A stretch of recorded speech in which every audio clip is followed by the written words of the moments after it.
Hi, everybody. Welcome to this edition of the Every Bit Counts Challenge. I can never say that. And today I am going to start some ketchup. We got our first big batch of tomatoes in, and I have more than enough to start. So we got out the trusty old roaster, and I know the camera's giving a weird angle because I have so much stuff in front of me. I think I appear further back. I wish my kitchen was that large. There's so many, they won't come out of the bag. This is beans, and all that's beans. So while I get these in the roaster, I'm going to be dealing with the beans. I'm just pressure canning them, nothing fancy. But I did this year, I purposely grew extra yellow beans. First of all, I like the two in the 3-bean salad, which I did more of. But we both like yellow beans as well. So I don't know why I've never grown more of them. So I'm going to can them separate this time. And the others, I don't care. I'll mix them up. The purple ones go green. It doesn't matter. And I won't get to canning the ketchup today. I can already tell. So I'm just going to let it slow cook in the roaster. And that's it. Yesterday, I did beets, pickled beets, and these are a certain type of beet that we grew last year, and we love them. I'll put it on the screen because A, I can't pronounce it, and B, I don't remember it. And they're very light. Last year, they weren't this light, but they look like watermelons or grapefruit, but they're so good. But again, that's just the tip of the iceberg of beets. But the good thing with beets, they can either stay in the ground or in the fridge for a while.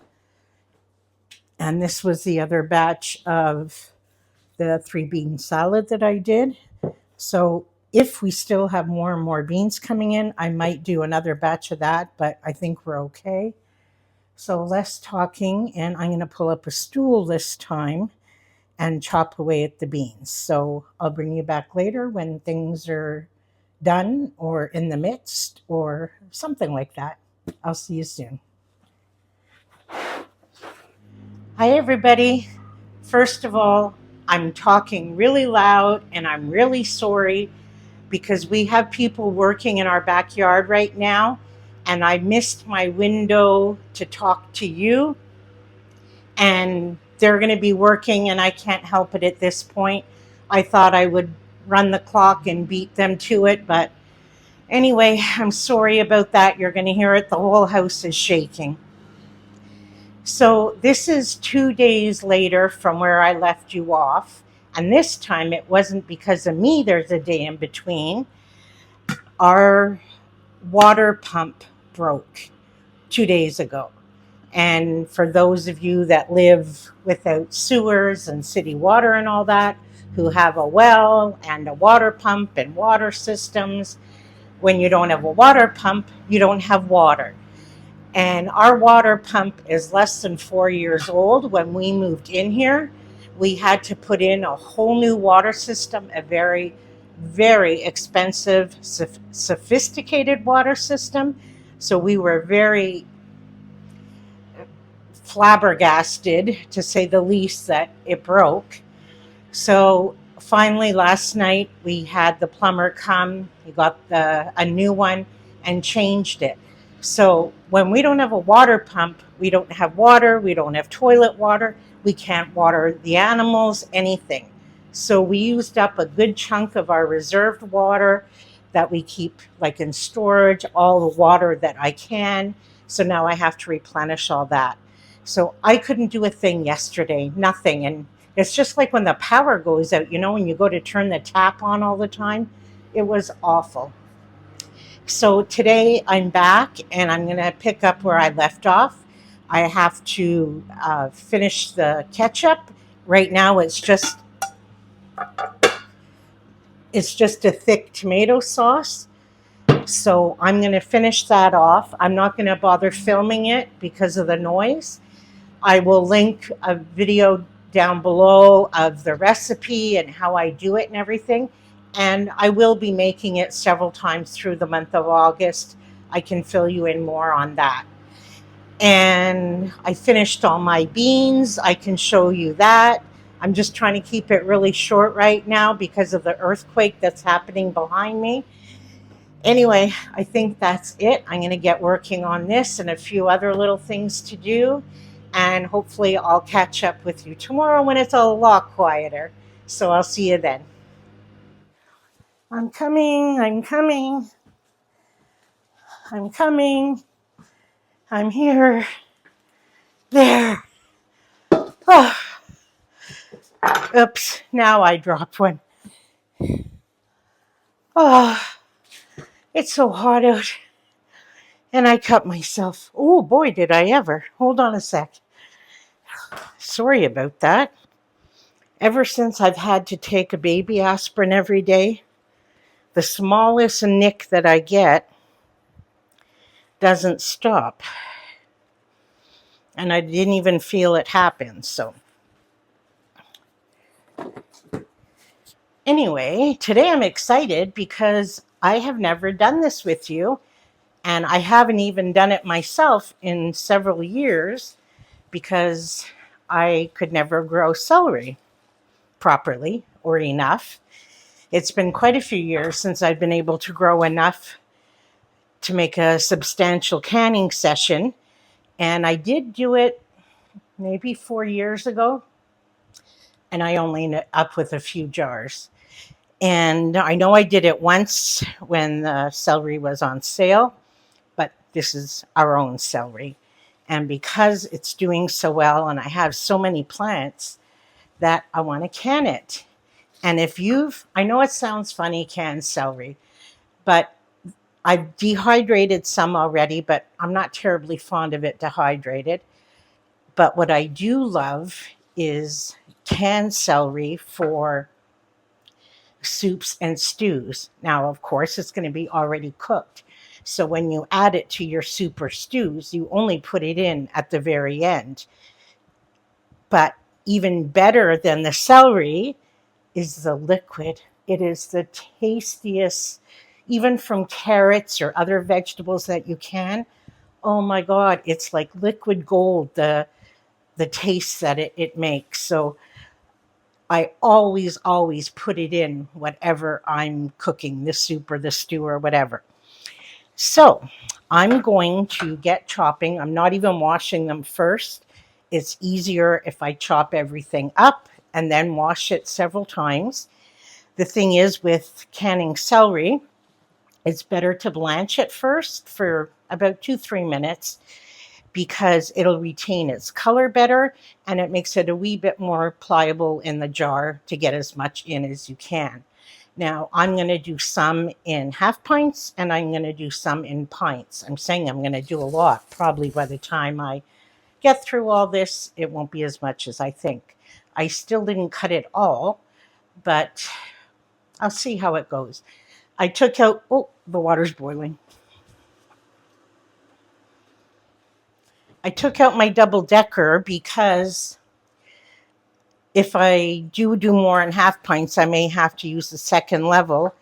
And I want to can a bunch of water because of all the water we used when we didn't have it this week. So I'm going to chop, and then I will bring you back and we will can some beautiful, listen to that crunch. Ooh, I'm so excited.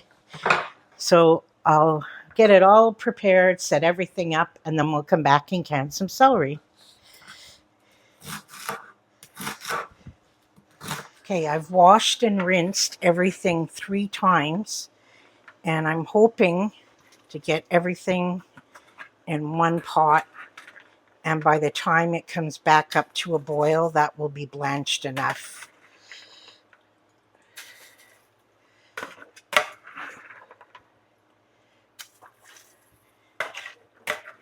And I'm not rinsing it under cold water or anything. I want it to stay hot. And I'll already set up everything to be canned. I will strain it though. I don't have much counter space. I've got jars of food everywhere. All right, so I'll just let that come to a boil.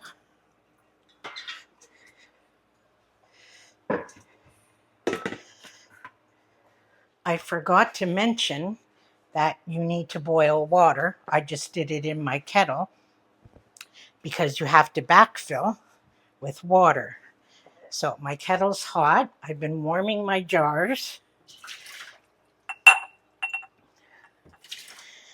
I think I'm going to start off with half pints and see how far that gets me.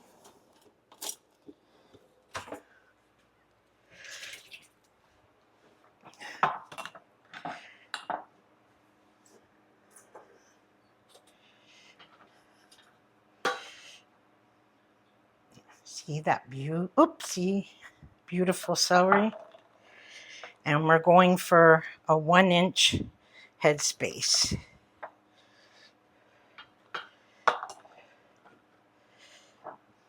So some of the celery, as good as it is, doesn't meet my requirements for canning. I believe that only your best ingredients should be canned. Like not all my beans make it into the canner. It should only be your really good food. You don't want to introduce anything that has a breach of security. I think I was pretty diligent. I have a bunch over, sorry for the noise. See, I have a bunch over here. I'm going to put them in the fridge and I'll use them in salads or sandwiches, but they have little brown marks and stuff. And I wouldn't put that in a jar to can it.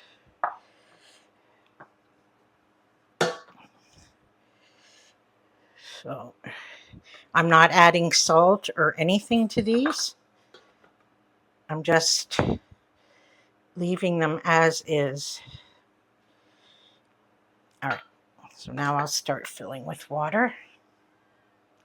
Oh, that's heavy.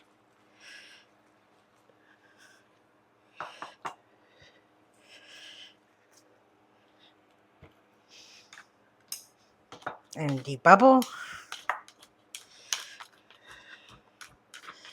Right down the middle too.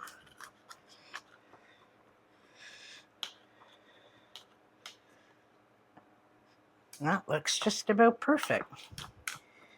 So I'll finish this guy with you. And then I'll just move on.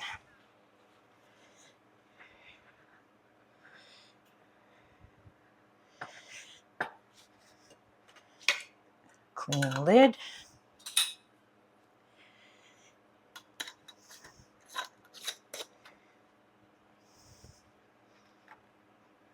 And into the canner it goes. So I'll let you know how many I got. And then we'll have beautiful celery for all winter long to cook with. Okay, on the bottom, there's 8 jelly jars, the 1 cup. This guy is just a half jelly jar and 2 pints. So now they're going to process for 35 minutes. And I'll see you later. They're ready. Whoops.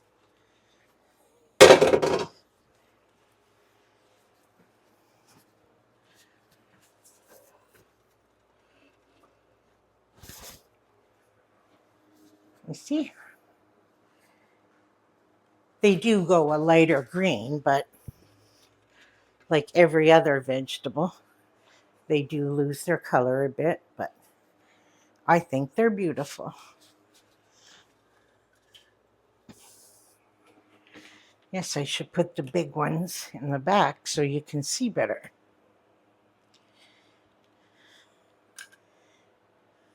Don't they look nice?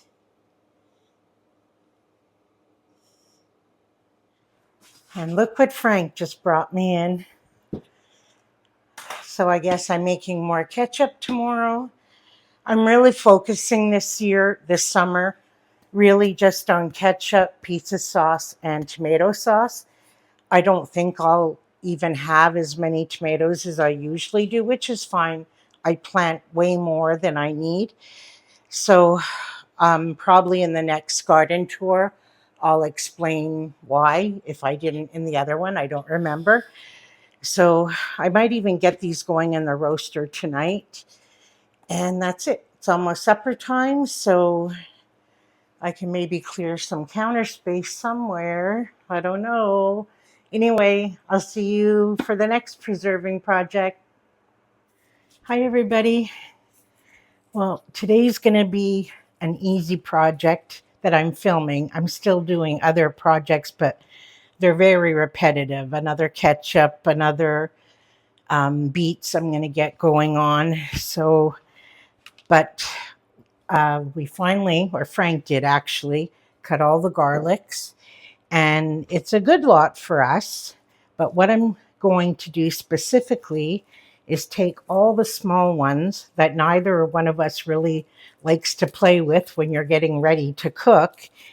And I'm going to freeze them all in the little thingies here, the ice tray.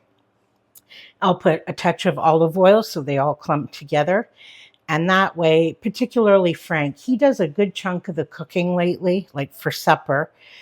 And he does not like having to peel garlic or whatever. So I'm going to take a lot of the small ones and mince them all and then put them in the freezer for him. I know this isn't inventing the wheel. Everybody does it, but it's just one of the ways I'm preserving food today. So that's what I'm going to do. And I'm sorry, I know I look a little bit yucky today, yuckier, but Mrs. Crackers passed away this morning. So I'm a little upset. That's also why I don't want to get involved too much in a big project because my mind isn't in the right place. I'm so sorry.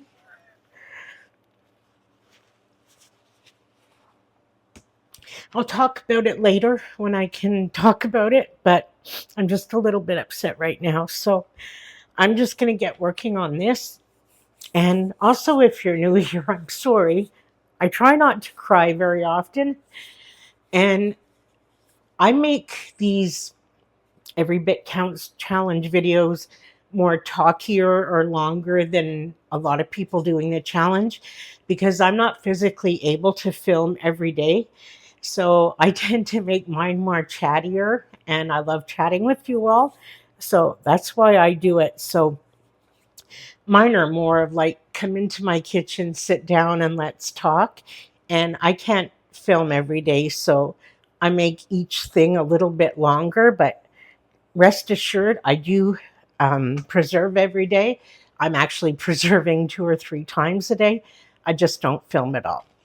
So I'm going to mince up a bunch of this, and I'll show you just as I'm putting it into the tray. I don't think anybody needs to know how to peel garlic, and I'll get you back here in just a bit. Oh, and it's so hard.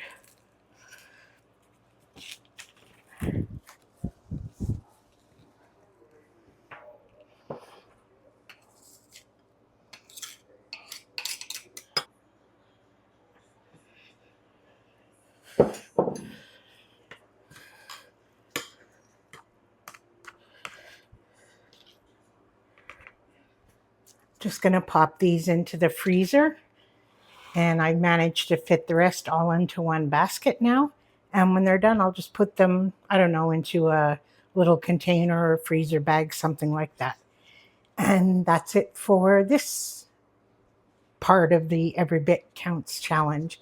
So until we're together again, take care.